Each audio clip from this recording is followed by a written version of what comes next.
আজকে তৈরি হবে চারা পোনার ঝোল। তো আগে থেকেই মাছগুলো ধুয়ে কেটে নুন হলুদ মাখিয়ে রেখে দেওয়া আছে। এরপরে ফুলকপিগুলো কেটে রাখা আছে। ফুলকপি আর এটা টমেটো আছে, আলুও কেটে রাখা আছে। আচ্ছা, আর কিছু আছে বড়ি।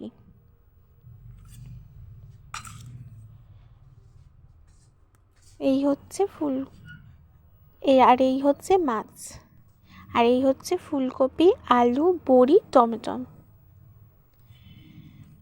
ব্যাস, এই উপকরণগুলো দিয়েই আজকে তৈরি হবে চারা মাছের ঝোল। প্রথমে একটা ফ্রাইং প্যানে কিছুটা তেল দিয়ে মাছগুলোকে ছেড়ে দেওয়া হলো।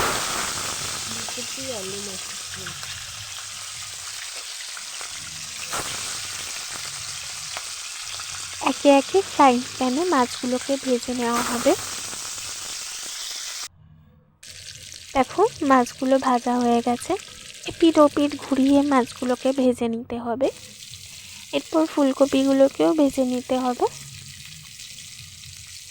ফুলকপিগুলো একটুখানি ব্রাউন হয়ে আসলে ওগুলো তুলে আলুগুলোকে ফ্রাইং প্যানে দিয়ে দিতে হবে এবং আলুগুলোকেও ভেজে নিতে হবে যতক্ষণ না ব্রাউন হয়ে আসছে। এরপরে বড়িগুলোকেও তেলে কিছুক্ষণ ফ্রাই করে নিতে হবে।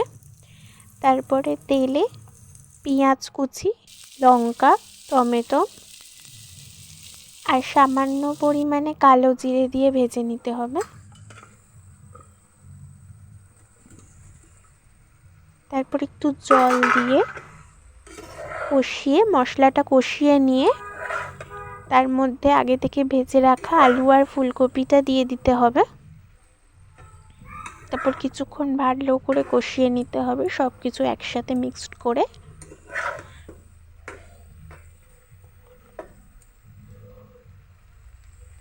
দেখতেই পাচ্ছ তোমরা, এভাবে কষিয়ে নিতে হবে।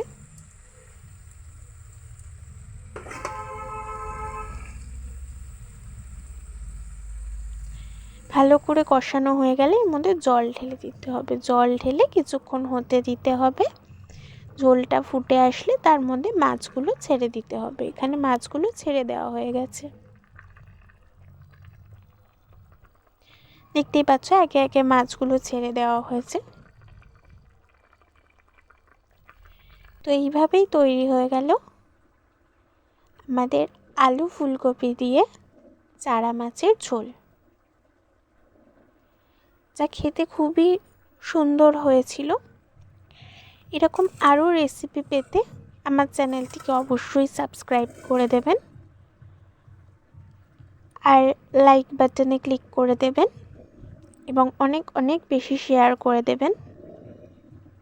আর ভিডিওটা কেমন লাগলো সেটা অবশ্যই কমেন্ট করে যাবেন।